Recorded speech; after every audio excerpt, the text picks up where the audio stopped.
திருக்குறள் பொருட்பால் அதிகாரம் 72 அவை அறிதல்.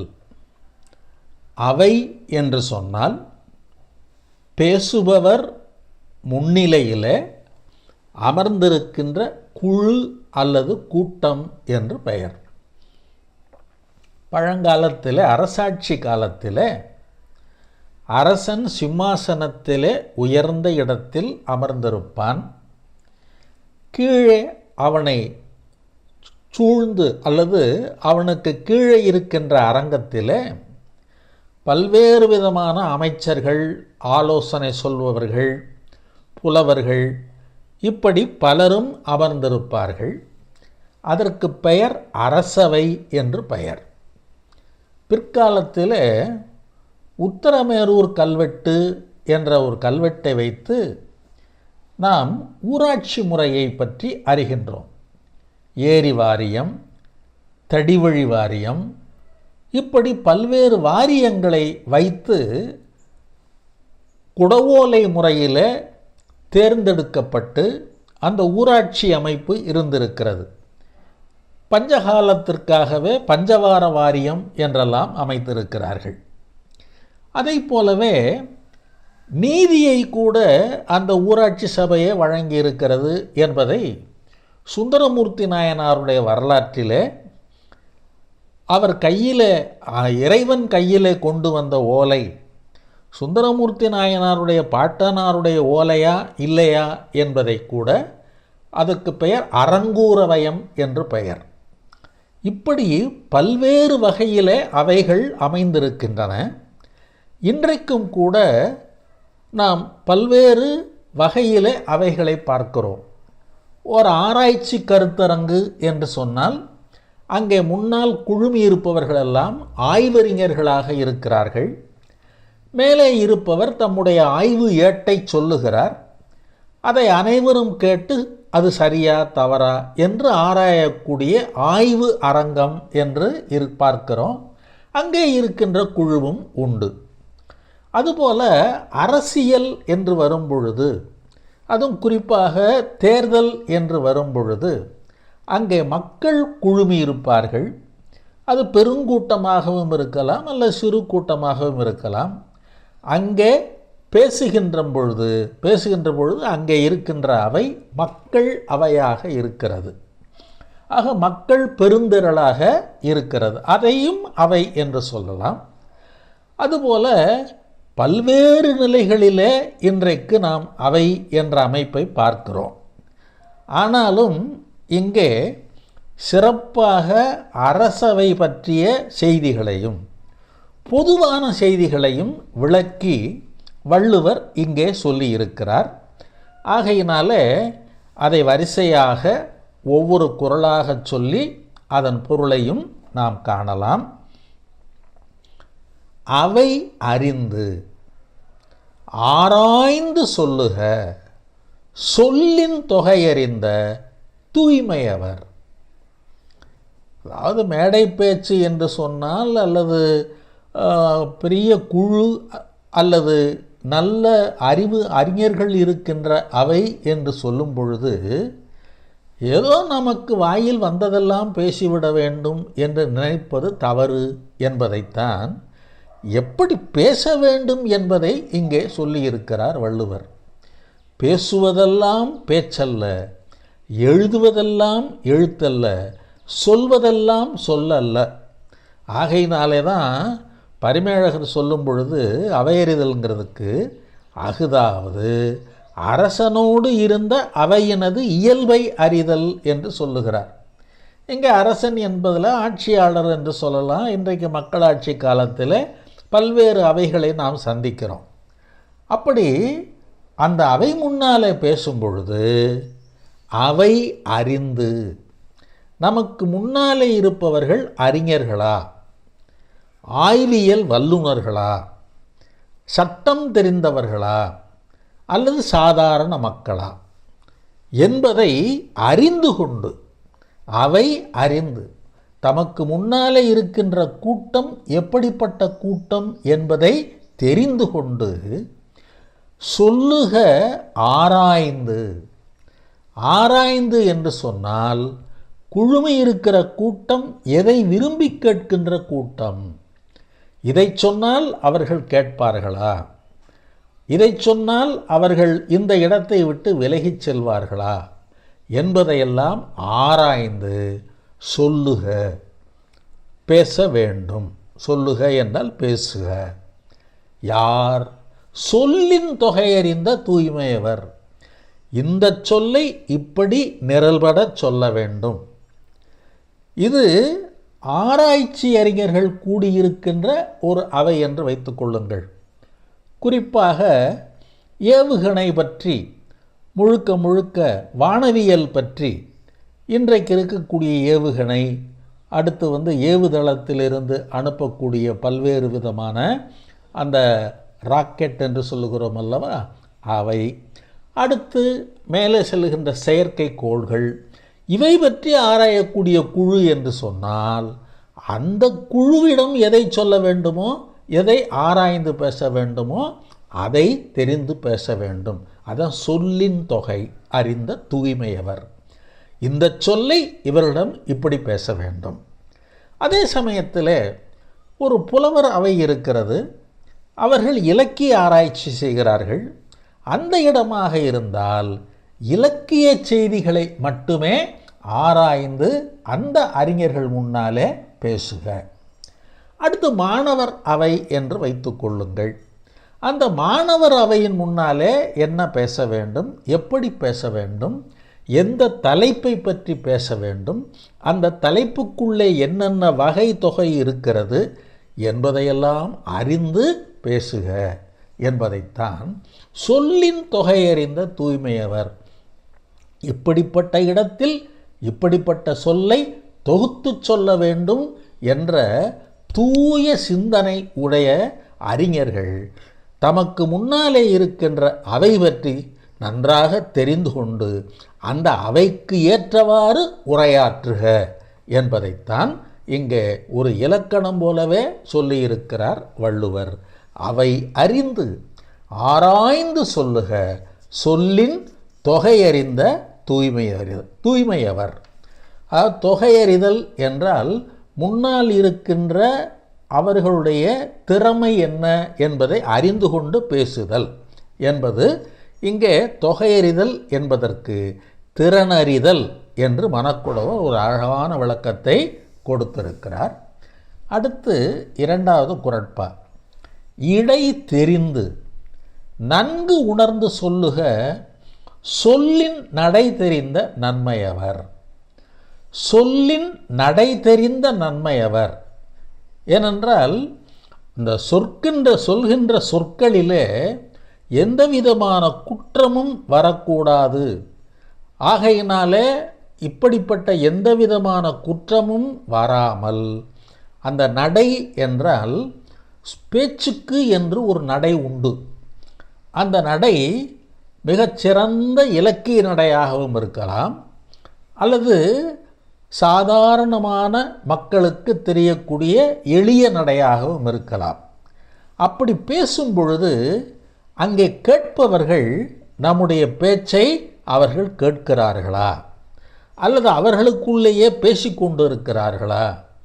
ஏனென்றால் சிலர் பேசத் தொடங்கினாலே முன்னால் இருப்பவர்களுக்கு உறக்கம் வருவது போல பேசிவிடுவார்கள். இன்னும் சிலர் என்ன செய்வார்கள் என்றால் நகைச்சுவை என்ற பெயரிலே துணுக்கு தோரணங்களாகவே சொல்லி கொண்டிருப்பார்கள். முழுமையாக கடைசியில் பார்த்தால் அங்கே ஒரு செய்தியும் இருக்காது. ஆகையினாலே பேசும் பொழுது இடை தெரிந்து நம்முடைய பேச்சை கேட்பவர்கள் கேட்கிறார்களா கேட்கவில்லையா என்று இடையிலேயே அதை தெரிந்து கொண்டு நன்கு உணர்ந்து அவர்கள் இந்த கருத்தை ஏற்பது போல நாம் பேசுகிறோமா இல்லையா என்பதை உணர்ந்து கொண்டு சொல்ல வேண்டும், சொல்வீர்களாக என்று ஒரு வியங்கோள்வனை முற்றிலே சொல்லுகிறார். சொல்லின் நடையறிந்த நன்மையவர் என்று சொன்னால் இந்த சொல் நடை இந்த இடத்திற்கு பொருத்தமாக இருக்கும். உதாரணமாக பொதுமக்கள் அங்கே அரசியலை பற்றி கேட்கின்ற ஒரு கூட்டம் வந்திருக்கிறது என்று வைத்துக்கொள்ளுங்கள். அங்கே சென்று பெரும் இலக்கியத்தை பற்றிய ஆராய்ச்சியை அங்கே சென்று பேசுவது என்பது பொருந்தாது. அதுபோல் புலவர்கள் குழு, நன்றாக இலக்கியங்களை ஆராய்கின்ற குழு முன்னாலே அவையாக இருக்கிறது என்றால் அங்கே போய் மற்ற துணுக்கு தோரணங்களை கொண்டு போய் அங்கே சொல்லக்கூடாது. ஆகையினால இடை தெரிந்து நன்கு உணர்ந்து சொல்லுக, சொல்லின் நடையறிந்த நன்மையவர். ஆக சொற்களுடைய நடையினை ஆராய்ந்தறிந்த நன்மையினை உடையவர். அவைக்கண் ஒன்று சொல்லுங்கால் அதனுடைய செவ்வின்னா அதனுடைய தன்மையை ஆராய்ந்தறிந்து வழுப்படாமல் குற்றம் ஏற்படாமல் மிகவும் தெளிந்து சொல்லுக என்று பரிமேழகர் சொல்லுகிறார். அப்போ வழுப்படாமல் என்றால் என்ன பொருள்னா, சொல் வழு வந்துவிடக்கூடாது, பொருள் வழு வந்துவிடக்கூடாது.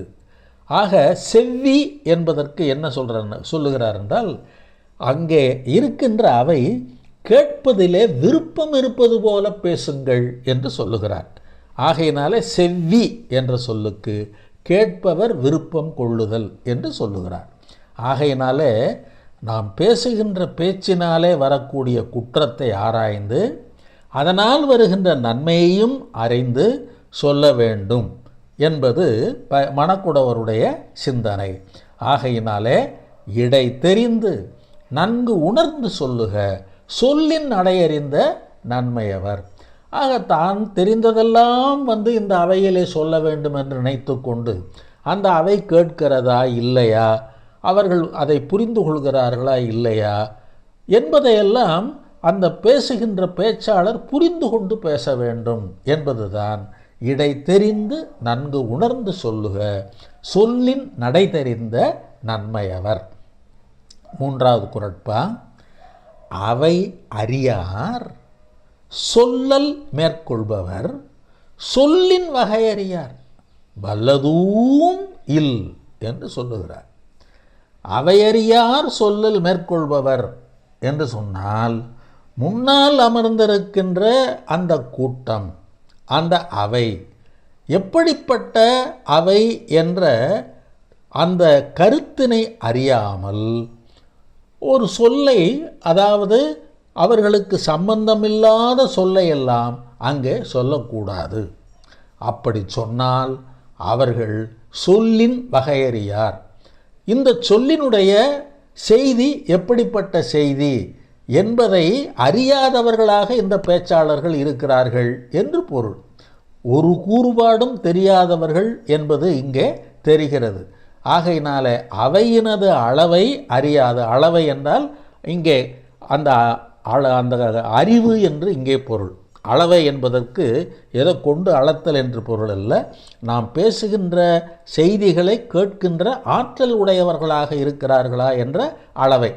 அந்த அவையினது அளவை அறியாது ஒன்று சொல்லுதலை மேற்கொண்டால் அச்சொல்லினுடைய கூறுபாடு என்ன என்றே தெரியாதவர்கள் என்று சொல்லுகிறார்கள். ஆக இதைத்தான் நாம் இந்த காலத்தில் இவன் பெரிய கூறுகட்டவனப்பா அப்படின்னு சொல்லுகிறோமோ என்னவோ, அப்படி வள்ளுவர் சொல்லுகிறார். ஆக சொல்லின் வகையறியார், சொல்லினுடைய அந்த கூறுபாடு என்ன என்பதை தெரியாதவர்கள் அவர்கள்.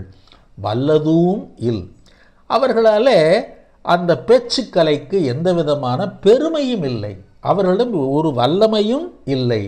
ஆகையினாலே நமக்கு முன்னாலே இருக்கின்ற அந்த குழு அல்லது மக்கள் கூட்டம் எப்படிப்பட்டது என்பதை தெரிந்து கொண்டு அதற்கு ஏற்ப பேச வேண்டும் என்று சொல்லக்கூடிய அந்த பேச்சின் வல்லமையைத்தான் இந்த 3 குறட்பாக்களிலும் வள்ளுவர் வலியுறுத்துகிறார். அடுத்து 4வது குறட்பா, ஒளியார் முன் ஒள்ளியர் ஆதல், வெளியார் முன் வான்சுதை வண்ணம் கொளல். ஆக ஒரு பேச்சாளர் அல்லது ஒரு கருத்தை கூற முற்படுபவர் தமக்கு முன்னாலே இருக்கின்ற அரங்கத்திலே குழுமி இருக்கின்ற அவை அறிஞர் அவையா அல்லது சாதாரண பொதுமக்களா? அதாவது சாதாரண பொதுமக்களா என்று சொன்னால் அங்கே கல்வி அறிவு அதிகமாக இல்லாதவர்களா என்பதை தெரிந்து கொண்டு பேச வேண்டும் என்பதைத்தான் இங்கே மிக அழகாக சொல்லுகிறார் வள்ளுவ பெருந்தகை. ஒளியார் முன், ஒளி என்பது இங்கே அறிவு ஒளி. ஆக அறிவு ஒளி மிக்க அவையிலே சென்று சொல்லும் பொழுது ஒள்ளியர் ஆதல், நீங்களும் அறிவுமிக்கவர்களாக இருந்து அங்கே கீழே அமர்ந்திருக்கின்ற அறிஞர்கள் எப்படிப்பட்ட மேற்கோள்களை விரும்புகிறார்கள், பேசுகின்றவருடைய கல்வியறிவு எவ்வளவு உயர்ந்தது என்பதையெல்லாம் வெளிப்படுமாறு அவர்கள் அந்த அவையை கையாள வேண்டும்.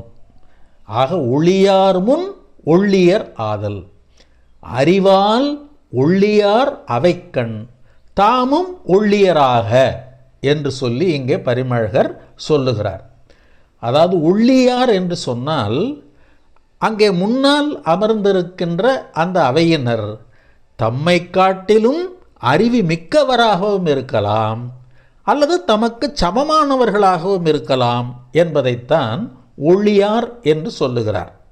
ஆக ஒளியார் என்றால் ஒள்ளியார் என்பதனுடைய இடைக்குறை விகாரம்தான் ஒளியார் என்று சொல்லுகிறார்.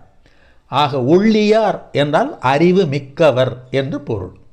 ஒளியார் முன் ஒள்ளியர் ஆதல், அறிஞர் அவையிலே சென்று பேசும் பொழுது தாமும் ஓர் அறிஞராக இருந்து கொண்டு பல்வேறு செய்திகளை தொகுத்து வைத்து கொண்டு ஆதாரங்களோடு அதை சொல்லுக. வெளியார் முன், வெளியார் முன் என்று சொன்னால் இந்த ஒள்ளியார் என்பதற்கு இது வெள்ளியார். வெள்ளியார் என்று சொன்னால் அதிகமாக கல்வி அறிவு இல்லாத ஒரு நிலையிலே இருக்கின்ற மக்கள் என்று வைத்து கொள்ளுங்கள். அப்படி பல்வேறு செய்திகளை அறியாத எளிய, அதாவது எளிய என்றால் இங்கே பொருளாதாரத்தில் அல்ல, அறிவு குறைபாடு உடையவர்கள், பல்வேறு செய்திகளை அறியாத ஒரு மக்கள், அதை நம் பாமர மக்கள் என்று நாம் இப்பொழுது வழக்கத்திலே சொல்லுகிறோம் அல்லவா. அப்படிப்பட்ட மக்கள் முன்னிலையிலே வான் சுதை வண்ணம் குழல், வான் சுதை என்றால் சுண்ணாம்பு என்று பொருள். ஆக சுண்ணாம்பு எப்படி எந்த விதமான அந்த வெண்மை என்பது ஒரு தனிப்பட்ட ஒரு நிறம் என்றே சொல்வதற்கு அது இல்லை. ஏனென்றால் அதில் வேறு பல வண்ணங்களை சேர்த்தால் அந்தந்த வண்ணமாக மாறிவிடுகின்ற தன்மை அதற்கு உண்டு. ஆக அந்த வெண்மை என்பது ஒரு தனிப்பட்ட ஒரு வண்ணம் என்றே சொல்வதற்கில்லாத ஒன்று. ஆகையினால தான் இங்கே வான்சுதை என்று சொல்லக்கூடிய சுண்ணாம்பை சொல்லுகிறார். ஆக வெளியார் முன் எப்படி, அதாவது சாதாரணமாக ஒரு அறிவு, அதாவது நல்ல அறிவு, அதாவது கல்வி அறிவு இல்லாத பாமரர் முன்னாலே நீங்கள் சொல்லப் போகிறீர்கள் என்றால் அவர்களுடைய மொழிநடையிலே பேசுங்கள் என்று சொல்லுகிறார். அவ்வளவுதான், வேறொன்றும் இல்லை. ஆக அறிஞர்களுக்கு முன்னாலே பேசும்பொழுது அறிஞர்கள் போல நீங்கள் கருத்தை சொல்லுங்கள். அறிஞர் அவை இல்லாத சாதாரண பொதுமக்கள் என்று சொன்னால் அவர்கள் மனதிலே விளங்கி கொள்வது போல சொல்லுங்கள் என்று சொல்லுகிறார். இந்த இடத்திலே என்னுடைய அனுபவத்தை நான் சொல்ல விரும்புகிறேன். திருக்குறள் பற்றி ஆசா ஞானசம்பந்தம் ஐயா அவர்கள் பேசுவதையும் அடியேன் கேட்டிருக்கிறேன். அதே போலவே தேப்போமி அவர்கள் பேசுவதையும் நான் கேட்டிருக்கிறேன். திருக்குறளார் வி முனுசாமி அவர்கள் பேசுவதையும் நான் கேட்டிருக்கிறேன். அதே போலவே கியாப்பே விஸ்வநாதம் அவர்கள் பேசுவதையும் கேட்டிருக்கிறேன். குன்றக்குடி தவத்திரு குன்றக்குடி அடிகளார் தெய்வசிகாமணி அருணாச்சல தேசிகர் அவர்கள் பேசுவதையும் பேசியிருக்கிறேன். இவர்கள் பேசுவதிலே கியாப்பே விஸ்வநாதம் ஐயா அவர்கள், குன்றக்குடி அடிகளார் அவர்கள், ஆசா ஞானசம்பந்தம் ஐயா அவர்கள், தேப்போமி ஐயா அவர்கள், வாசுப மாணிக்கம் ஐயா அவர்கள், இவர்கள் திருக்குறளை பேசும் பொழுது அறிவு ஆராய்ச்சி கருத்தோடு சற்றும் அந்த சொல்லிலே ஒரு வழக்கு சொல் இல்லாத அளவிற்கு இலக்கிய சொற்களாகவே பெய்து பேசுகின்ற தன்மையை நான் அடியேன் கேட்டிருக்கிறேன். அதே சமயத்தில் ஒரு உயர்ந்த வழக்குரைஞராக பயின்றவர்தான் திருக்குறளார் வி முனுசாமி அவர்கள். அவர்கள் திருக்குறளை சொல்லும் பொழுது பாமர மக்களும் கேட்டு சிரிப்பது போல அந்த குரலை அவ்வளவு அழகாக கையாளுவார்கள். எப்படி என்றால், அதை எடுத்துக்காட்டுக்காக ஒன்றை சொல்லுகிறேன். இப்பொழுது நீங்கள் காட்டுக்கு போகிறீங்கன்னு வச்சுக்கோங்க. காட்டுக்குள்ளே நீங்கள் போனீங்கன்னா இது சிங்கம், இது கரடி, இது புலி, இது பாம்பு அப்படின்னு உங்களால் தெரிஞ்சுக்க முடியும் இல்லையா? அப்போ அந்த பார்த்துட்டு அதை பார்த்துட்டு நம்ம அந்தந்த இடத்த விட்டு விலகி போவோம். ஆனால் நாட்டுக்குள்ளே பாம்பு இருக்கான், சிங்கம் இருக்கான், கரடி இருக்கான், நரி இருக்கான். ஆனாலும் எல்லா மனுஷ உருவத்திலேயே இருக்கிறானே, என்ன பண்ணுறது? ஆகையினாலே இவன் நல்லவனா இல்லை கெட்டவனா என்பதை புரிஞ்சுக்க முடியலையே. ஆகையினாலே நாம் இங்கே என்ன பண்ணணும்னு சொன்னால், மக்கள் விலங்கு என்பதை எதை வைத்து புரிஞ்சுக்கலாம் தெரியுமா? விலங்கோடு மக்கள் அணையர், இலங்கு நூல் கற்றாரோடு ஏனையவர். காட்டில் இருக்கிற குதிரை படிக்குமா? காட்டில் இருக்கிற நரி படிக்குமா? ஆக படிக்காது. அதனுடைய இயற்கையான இயல்பை காட்டும். அது மாதிரி நாட்டில் இருக்க மனிதனும் படிக்காமல் இருந்தானா அவன்கிட்ட விலங்கு புத்தி தானே இருக்கும். ஆகையினாலே விலங்கொடு மக்கள் அணையர், இலங்கு நூல் கற்றாரோடு ஏனையவர். ஆக இந்த திருக்குறளை எவ்வளவு ஒரு சாதுரியமாக கொண்டு போய் அந்த வெளியார் முன் வான்சுதை வண்ணம் கொளல் என்பதற்கு பொருத்தமாக அவர் சொல்லியிருக்கிறார் என்பதை பாருங்கள். ஆக ஒளியார் முன் ஒள்ளியராதல், வெளியார் முன் வான்சுதை வண்ணம் கொளல் என்ற குறட்பா முன்னாலே இருக்கின்ற அவை எப்படிப்பட்டது என்பதை அறிந்து பேசுவதுதான் ஒரு பேச்சாளனுக்கு வல்லமை பெற்றவன், ஒரு பேச்சாளன் சிறந்தவன் என்பதை தெரிவிக்கும் என்று சொல்லுகிறார். அடுத்த 5வது குறட்பா, நன்று என்றவற்றுள்ளும் நன்றே, முதுவர் உள் முந்து கிளவா செறிவு. செறிவு என்றால் அடக்கம் என்று பொருள். முதுவர் உள் முந்து கிளவா செறிவு. முதுவர் என்று சொன்னால் பேரறிஞர்கள் என்று பொருள். ஆகையினாலே தான் முதுமுனைவர் என்ற பட்டமெல்லாம் கூட இப்பொழுது கொடுப்பதை நாம் பார்க்கிறோம். முதுவர் உள் என்று சொன்னால் பேரறிஞர்கள் நிறைந்திருக்கின்ற ஓர் அவை என்று வைத்து கொள்ளுங்கள். அந்த இடத்திலே முந்து கிளவா செறிவு, தனக்கு தெரிந்தது என்று சொல்லி உடனே முந்தி கொண்டு போய் அந்த இடத்திலே தன்னுடைய கருத்தை வெளிப்படுத்துவது பிழை என்று சொல்லுகிறார். அப்படி இருந்தால் என்ன செய்ய வேண்டும்? முந்திக்கொண்டு ஒரு செய்தியை சொல்லாமல் இருக்கக்கூடிய ஒரு அடக்கம் வேண்டும். செறிவு என்றால் அடக்கம். அது எப்படிப்பட்ட பண்பு தெரியுமா? நன்று என்றவற்றுள்ளும் நன்றே. நல்லது என்று சொல்லப்பட்ட பண்புகளுக்குள்ளேயே நல்ல பண்பு எது என்று சொன்னால், பேரறிஞர்கள் இருக்கின்ற அவையிலே முந்திக் கொண்டு போய் ஒரு செய்தியை சொல்லாமல் இருக்கின்ற அடக்கம் என்று சொல்லுகிறார். அடுத்து 6வது குறட்பா, ஆற்றின் நிலை தளர்ந்து அற்றே, வியன்புலம் ஏற்று உணர்வார் முன்னர் இழுக்கு. அதாவது ஆற்றின் நிலை தளர்ந்து அற்றே அப்படின்னா, அதாவது அகன்ற கல்வியை கேட்டு அறிய வல்ல ஒரு அவைக்கு முன்னாலே தப்பும் தவறுமாக ஒருவர் பேசுகிறார் என்று சொன்னால், ஒரு நல்ல நெறியிலே இருக்கக்கூடிய ஒருவர் அந்த நிலையிலிருந்து கீழே இறங்குவது போல என்றால் என்ன பொருள்? இவரோ வலிமை மிகுந்த, ஆற்றல் மிகுந்த, அறிவு மிகுந்த ஒரு சான்றோர்.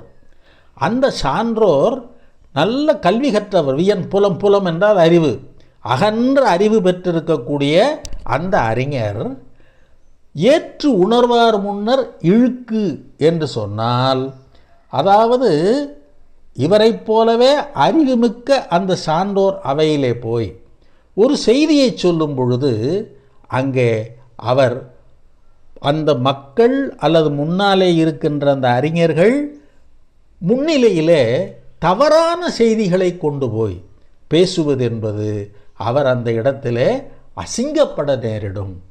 அவருக்கு இழுக்கு ஏற்படும். இழுக்குங்கிறது தான் நான் அசிங்கம்னு சொன்னேன். ஏன்னா இப்போ இருக்கக்கூடிய சொற்களில் சொன்னால் எளிமையாக விளங்கும். ஆகையினால தன்னுடைய நிலையிலே இருந்து அவர் தவறவே கூடாது. காளிங்கருடைய உரை மிக அழகாக எளிமையாகவும் இருக்கிறது. அதை அப்படியே படிக்கிறேன். தொன்று தொட்டு தாம் ஒழுகி வருகின்ற ஒழுக்க நிலையில் தவறியது எத்தன்மைத்து, அவ்வளவன்றி அதனினும் சால குற்றமுடைத்து, யாது எனின் தாம் கல்வியால் பரந்த அறிவினை தாம் ஒன்று சொல்லத் தொடங்கும்போது எதிர் ஏற்று அறிவோர் கூட்டத்து அவை முன்னர் தமது சொல்லின் சொல் இழுக்கம் என்றவாறு. அதை உங்களுக்கு விளங்குவது போல சொன்னால், தான் பேசுகின்ற அவைக்கு முன்னாலே அவருடைய சொல் குற்றத்துக்கு உள்ளாகி, அந்த குற்றத்துக்கு உள்ளான பின்னாலே அவர் இவ்வளவு காலமும் அறிஞர் என்று மதிக்கப்பட்டவர் இந்த அவையிலே சொற்குற்றம் ஏற்பட்டு அவர் துன்புறுகிறார் என்றால் அது மிகவும் வருந்தத்தக்கது என்பதைத்தான் ஆற்றின் நிலை தளர்ந்தற்றே. தொன்று தொட்டு அவர் வழிகின்ற அந்த ஒழுக்க நெறி, ஆறுங்கிறது நெறி, வழி, ரொம்ப காலமாக பேசுகின்ற பேச்சிலே வல்லவர் என்று கேள்விப்பட்டிருப்போமல்ல, அப்படிப்பட்டவர் நிலை தளர்ந்தற்றே. அவர் தன்னுடைய நிலையிலிருந்து குறைந்தது போன்றது. எப்போ வியன் புலம் ஏற்றுணர்வார் முன்னர், அறிவு மிக்க சான்றோர் முன்னிலையிலே இழுக்கப்பட்ட சொற்களை பேசக்கூடாது. அதைத்தான் தொல்காப்பியத்தில் சொல்லுவார், அவை அல் கிளவின்னு சொல்லுவார். அவைக்கு முன்னாலே சொல்லக்கூடாத சொல்லை அந்த அவையிலே சென்று பேசுவதே தவறு என்று இங்கே அவை அல் கிளவி என்று சொல்லி அதை சொல்லுவார். பின்னாலே இடக்கரடக்கல் என்று நன்னூலார் சொல்லுவார். ஆகையினாலே தொன்று தொட்டு தாம் ஒழுகி வருகின்ற ஒழுக்க நிலையிலே தவறினால் எப்படியோ அதுபோலத்தான் அறிஞர் அவையில் சென்று சொற்குற்றப்பட்டு நிற்றல் என்று இங்கே கொள்ளலாம். அடுத்து 7வது குறட்பா. கற்றறிந்தார் கல்வி விளங்கும், கசடு அற சொல் தெரிதர் வல்லார் அகத்து. கசடு அற சொல் தெரிதர் வல்லார் அகத்து. குற்றமற்ற சொற்களை தேர்ந்தெடுத்து பேசுகின்ற வல்லமையுடைய ஒருவர் முன்னிலையிலே கற்றறிந்தார் கல்வி விளங்கும். இவருடைய கல்வி எவ்வளவு என்று அவர்கள் அளக்கக்கூடிய அளவிலே அவர்களுடைய கல்வியானது அந்த அவையிலே எடுபடும். ஆக ஆராய்ந்த அறிஞர்கள் இருக்கின்ற அவையிலே பேசுபவரும் ஆராய்ந்த அறிஞராக இருந்தால் அவர்களுக்கு இடையே இருக்கின்ற அந்த சொற்பரிமாற்றம் இருக்கிறதே அது மிகச் சிறப்பாக அமையும் என்று சொல்லுகிறார். ஆக கல்வியினுடைய விழுப்பம் கற்றார்க்கல்லது பிறர்க்கு அறிதல் அரிது. அதை பரிமேலழகர் அப்படி சொல்கிறார். என்ன அப்படின்னா, கல்வியினுடைய விழுப்பம் கற்றார்க்கல்லது பிறர்க்கு அறிதல் அரிதுன்னா, அங்கே பேசுகின்ற பேச்சாளர் வல்லமை எப்படிப்பட்டது என்பதை கீழே இருக்கின்ற அந்த அறிஞர்கள் புரிந்து கொள்வார்கள் என்பதைத்தான் இங்கே உரையாசிரியர் இப்படி சொல்லியிருக்கிறார். ஆக கல்வியின் விழுப்பம் கற்றோர்க்கல்லது அறிதல் அரிது ஆகலான் அவர் முன்பு சொல்லுக, அதனானே அக்கல்வி விளங்கும் என்று சொல்லி பரிப்பெருமாள் என்பவர் இன்னும் சிறப்பாக அதை விளக்கியிருக்கிறார்கள். ஆகையினாலே எவ்வளவு கல்வி கற்றிருக்கிறீர்கள், எவ்வளவு அறிவுடையவர்களாக இருக்கிறீர்கள் என்பதை நீங்கள் பேசுகின்ற பேச்சை வைத்தே கீழே இருக்கின்ற அறிஞர்கள் உம்மை அளந்து விடுவார்கள் ஆகையினாலே அவர்கள் மகிழுமாறு நீங்கள் சொல்ல வேண்டும், அவர்கள் ஏற்றுக்கொள்ளுமாறு நீங்கள் சொல்ல வேண்டும் என்பதைத்தான் கற்று அறிந்தார் கல்வி விளங்கும். உயர்ந்த நூல்களை கற்றறிந்த அறிஞர்கள் முன்னாலே உங்களுடைய கல்வியானது விளக்கமடையும், பெருமையடையும். எப்போ கசடரச் சொல் தெரிதல் வல்லாரகத்து. அங்கே கூட்டத்திலே இருப்பவர்களும் ஆராய்ந்த அறிவை பெற்றவர்களாக இருந்தால், ஆக கூட்டத்திலே இருப்பவர்கள் ஆராய்ந்த அறிவை பெற்றிருந்தால் மட்டுமே நீங்கள் எவ்வளவு கற்றிருக்கிறீர்கள் என்ற அந்த கல்வி அறிவு அவர்களுக்கு எளிமையாக சென்று சேரும் என்று சொல்லுகிறார். அடுத்து 8வது குறட்பா. உணர்வு அது உடையார் முன் சொல்லல் வளர்வதன் பாத்தியுள் நீர் சொரிந்து அற்று. ஒரு அழகான உவமை. வளர்வதன் பாத்தியுள் நீர் சொரிந்தற்று. நாம் சில தோட்டப்பயிர்கள் வைத்திருப்போம். அந்த தோட்டப்பயிர்கள் நன்றாக கொஞ்சம் கொஞ்சமாக அது மேலே வளர்ந்து வளர்ந்து வருகிறது. வளர்ந்து வரும் பொழுது அதை பாத்தி பாத்தியாகத்தான், பாத்தி என்றால் பகுதியாக பிரிக்கப்பட்ட நிலம் என்று பொருள். அப்படி பகுதியாக பிரிக்கப்பட்ட அந்த பாத்தியிலே அப்படி வளர்ந்து வருகின்ற அந்த செடிகளுக்கு பூவாளியிலே தண்ணீர் ஊற்றுவார்கள். அப்படி பூவாளியிலே தண்ணீர் ஊற்றும் பொழுது அந்த பயிர் செழித்து மேலே வளர்வதை நாம் கண்முன்னாலேயே பார்க்கலாம். அப்படி இயல்பாக நீரை பெற்று வளர்கின்ற அந்த பாத்தியிலே மேலும் அந்த பயிர் வளர்வதற்கு பூவாளியிலே தண்ணீர் ஊற்றினால் அது எப்படி மலர்ந்து மகிழ்ச்சியாக மேலும் மேலும் அது தழைத்து வளருமோ, அதுபோல உணர்வு அது உடையார் முன் சொல்லல். அறிவு மிக்கவர்கள் முன்னாலே அறிவு நிறைந்த கருத்துக்களை சொன்னால் மேலும் மேலும் உம்முடைய அறிவும் அங்கே வெளிப்படும், கேட்ட அவர்களுக்கும் பயனுடையதாக இருக்கும் என்பதை உணர்வு அது உடையார் முன் சொல்லல். வளர்வதன் பாத்தியுள் நீர் சொரிந்தற்று என்று சொல்லுகிறார். ஆகையினாலே இங்கே மணக்குடவர் அந்த கருத்தை தான் ஒத்து சொல்லுகிறார். யாதாயினும் ஒன்றை சொல்லுங்கால் அதனை தெரிந்து அறியும் அறிவுடையார் முன்பு சொல்லுவது. வளர்வது ஒன்று, வளர்வது ஒன்றான பயிர், வளர்வது ஒன்று நின்ற பாத்தியின் கண்ணே நீர் சொரிந்தார் போலும் என்று சொல்லி முடிக்கின்றார். அதை பரிதியார் இன்னும் ரொம்ப எளிமைப்படுத்துகிறார். அறிவுடையார் முன் சொல்லும் கல்வி பூந்தோட்ட பாத்திக்கு தண்ணீர் சொரிதல் போன்றது என்று சொல்லுகிறார். ஆகையினாலே அப்படி அறிவுடையார் முன்னாலே நாம் பேசும் பொழுது நாம் நிறைய செய்திகளை திரட்டி கொண்டு போய் அவர்கள் ஏற்றுக்கொள்ளுமாறு சொல்லத் தெரிகின்ற வல்லமை வேண்டும் என்பது இதனுடைய பொருள். 9வது குறட்பா. புல்லவையுள் பொச்சாந்தும் சொல்லற்க நல்லவையுள் நன்கு செலச் சொல்லுவார். ரொம்ப எளிமையான குறள் இது. நல்லவையுள் நன்கு செலச் சொல்லுவார்.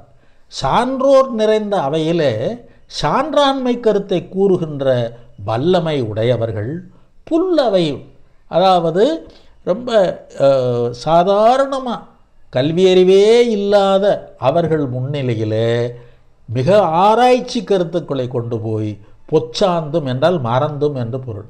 மறந்தும் சொல்லற்க, மறந்தும் சொல்லிவிடாதீர்கள்.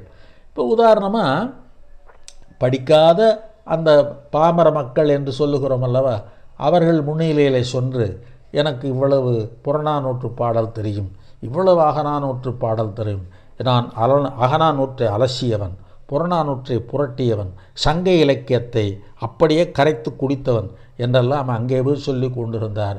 அவர்கள் அரிசிக்கும் மண்ணெண்ணைக்கும் அதுங்கே வரிசையில் இருக்கின்ற எளிமையான மக்களாக இருக்கிறார்கள். அவர்களுடைய நிலைமை இறங்கத்தகுந்ததாக இருக்குது. அவர்கள் முன்னிலையில் போய் நீங்கள் மிக உயர்ந்த கருத்துக்களை எல்லாம் சொல்லக்கூடாது. அவர்களுக்கு என்ன தேவையோ அந்த தேவையை நீங்கள் நிறைவேற்றக்கூடிய செய்தியைத்தான் சொல்ல வேண்டும் என்பதை இங்கே மிக அருமையாக புல்லவையுள் பொச்சாந்தும் சொல்லற்க நல்லவையுள் நன்கு செலச் சொல்லுவார். இந்த சொல்லிலேயே எவ்வளவு முரண் பாருங்க. நல் அவை புல்லவை.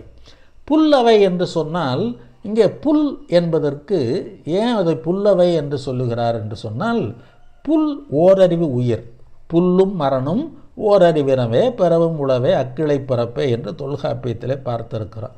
அதுபோல் அவர்களுக்கு ஏதோ அன்றாட தேவைகளை மட்டும் நிறைவேற்றி கொண்டால் போதும் என்று இருக்கின்ற மக்கள், அவர்களிடம் கொண்டு போய் நீங்கள் மிகப்பெரிய கருத்துக்களை எல்லாம் இஸ்ரோவில் என்ன நடக்கிறது தெரியுமா, அங்கே ஏவுகணை எப்படி என்றெல்லாம் அங்கே போய் சொல்ல வேண்டிய அவசியம் இல்லை என்பது தான் புல்லவையில் பொச்சாந்தும் சொல்லற்க நல்லவையில் நன்கு செலச் சொல்லுவார் என்று சொல்லுகிறார். அடுத்து 10வது குறட்பா இன்னும் மிக அருமையான குறட்பா. அங்கணத்துள் உக்க அமிழ்து அற்றால் தம் கணத்தார் அல்லார் முன் கோட்டி குழல். கோட்டி என்றால் அவையின் அர்த்தம். அங்கணத்துழுக்க அமிழ்து அற்றார். அதாவது அங்கணம் என்று சொன்னால் கழிவு நீர் செல்லுகின்ற வழி என்று பொருள். ஆக அங்கணமாகிய சேற்றுக்குள் அமிர்தத்தை ஊற்றினதற்கு ஒக்கும். யார்? எங்க? புல்லறிவார் முன் தன்னுடைய அறிவு ஆற்றலையெல்லாம் நான் வெளிப்படுத்துவேன் என்று சொல்லி அவர்களுக்கு புரியாத செய்திகளாக சொல்லிக்கொண்டே இருப்பது. ஆக அங்கணமாகிய சேற்று நீருக்குள் அமிர்தத்தை ஊற்றியது போன்றது புல்லறிவார் முன் தாம் கற்ற கல்வியெல்லாம் வெளிப்படுமாறு சொல்ல நினைப்பது என்று சொல்லுகிறார். ஆக அங்கணம் என்பது கழிவு நீர் வாய்க்கால். அமிழ்து என்று சொன்னால் சாவா மருந்தாகிய அமிழ்தம். அதை கொண்டு போய் அந்த கழிவு நீர் வாய்க்காலிலே கொட்டினால் அது எதற்கு பயன்படும்? அந்த அமிழ்தமும் எதாகிவிடும்? அந்த கழிவு நீராக தான் மாறும். அதுபோல உயர்ந்த அறிஞர்கள் இல்லாத ஒரு சபையிலே மிக உயர்ந்த கருத்துக்களை சொல்ல வேண்டும் என்று சொல்லி அந்த புல்லவையிலே சென்று பேசுவது என்பதை இங்கே நாம் புரிந்து கொள்ள வேண்டும். ஆக அங்கணத்துழுக்க அமிழ்து அற்றால் தம் கணத்தார் அல்லார் முன் கோட்டி குழல். தம் கணத்தார் என்று சொன்னால் கணம்னா கூட்டம்னு அர்த்தம். தம் கணம் என்றால் அறிஞர்கள் கூட்டம். அப்போ அறிஞர்கள் கூட்டம் அல்லாத சாதாரண மக்கள் முன்னிலையிலே மிக உயர்ந்த செய்திகளை எல்லாம் கொண்டு போய் பேசுவது என்பது அது கழிவுநீர் வாய்க்காலிலே அமிர்தத்தை ஊற்றியது போன்றது என்று சொல்லுகிறார். மீண்டும் 10 குறட்பாக்களையும் வரிசையாக காண்போம். முதல் குறட்பா, அவை அறிந்து ஆராய்ந்து சொல்லுக, சொல்லின் தொகையறிந்த தூய்மையவர். இரண்டாவது குறட்பா, இடை தெரிந்து நன்கு உணர்ந்து சொல்லுக, சொல்லின் நடை தெரிந்த நன்மையவர். மூன்றாவது குறட்பா, அவை அறியார் சொல்லல் மேற்கொள்பவர், சொல்லின் வகையறியார் வல்லதூம் இல். நான்காவது குறட்பா, ஒளியார் முன் ஒள்ளியர் ஆதல், வெளியார் முன் வான்சுதை வண்ணம் கொளல். ஐந்தாவது குறட்பா, நன்று என்றவற்றுள்ளும் நன்றே, முதுவர் உள் முந்து கிளவா செறிவு. ஆறாவது குறட்பா, ஆற்றின் நிலை தளர்ந்து அற்றே, வியன்புலம் ஏற்று உணர்வார் முன்னர் இழுக்கு. ஏழாவது குறட்பா, கற்றறிந்தார் கல்வி விளங்கும், கசடரச் சொல் தெரிதர் வல்லார் அகத்து. எட்டாவது குறட்பா, உணர்வு அது உடையார் முன் சொல்லல், வளர்வதன் பாத்தியுள் நீர் சொரிந்தற்று. ஒன்பதாவது குறட்பா, புல்லவையுள் பொச்சாந்தும் சொல்லற்க, நல்லவையுள் நன்கு செலச் சொல்லுவார். பத்தாவது குறட்பா, அங்கணத்துள் உக்க அமிழ்து அற்றால் தம் கணத்தார் அல்லார் முன் கோட்டி குழல். நன்றி.